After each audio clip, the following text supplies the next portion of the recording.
You are looking at Julian's pronunciation guide, where we look at how to pronounce better some of the most mispronounced words in the world, like this other curious word. But how do you say what you're looking for today?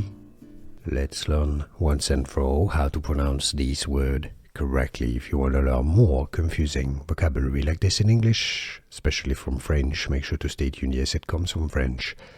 It's pronounced in English blonde, blonde. And this, without an E at the end, refers to things that are generally not related to hair. This is an adjective. Blonde, as in blonde caramel, for example, or blonde color. Blonde.